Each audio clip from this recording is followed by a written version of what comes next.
Inclusion of white males has become a value in progressive and feminist spheres.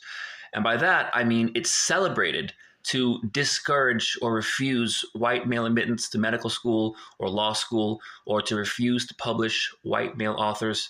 And people will disagree with me and say, no, no, it's not that white men are being discriminated against. It's just that now women and non-white men are being given the same opportunities. But that is not true. If you look at the actual rates, for example, of white male medical students, white male law students, white male authors in the Anglosphere, they are significantly underrepresented. And it's considered a good thing to underrepresent white men. It's considered a good thing to exclude white men. It's considered a progressive value if you are on the admittance team for a master's program at a university. It is considered a good thing. It is considered progressive to say, well, this applicant is a white male. They're a very strong applicant. They're one of the best applicants in the pile. But because they're a white male, we're going to reject him for no other reason. It is not only that that isn't considered wrong, it's that that is celebrated and considered good. A white man going to college is seen as regressive in the eyes of feminists and progressives. And until you acknowledge that, you are not going to stop young men from falling into the manosphere.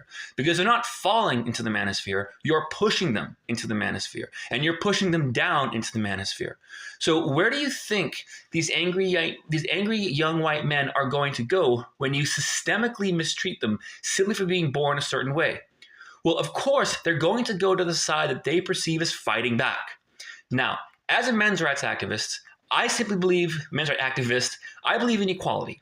I don't believe in red pill ideology. I don't believe in misogyny. I don't believe in less rights for women. I'm not against women's education. But the way that I'm attacked, yeah, there is an animalistic instinct in me, a primal instinct to want to fight back, to want to lash out, to want to do the same thing in turn. Because for many, many years on this channel, I went out of my way to be moderate, to the point where some MRAs, there's quite a few MRAs who don't like me because they think I'm too nice to feminists or I'm too moderate, which certainly isn't the case of the last couple of years. But I've always tried to find the olive branch. My very, very first video was about finding the middle ground between feminism and MRAs. And I gotta tell you, almost 7 years later, it hasn't been going very well.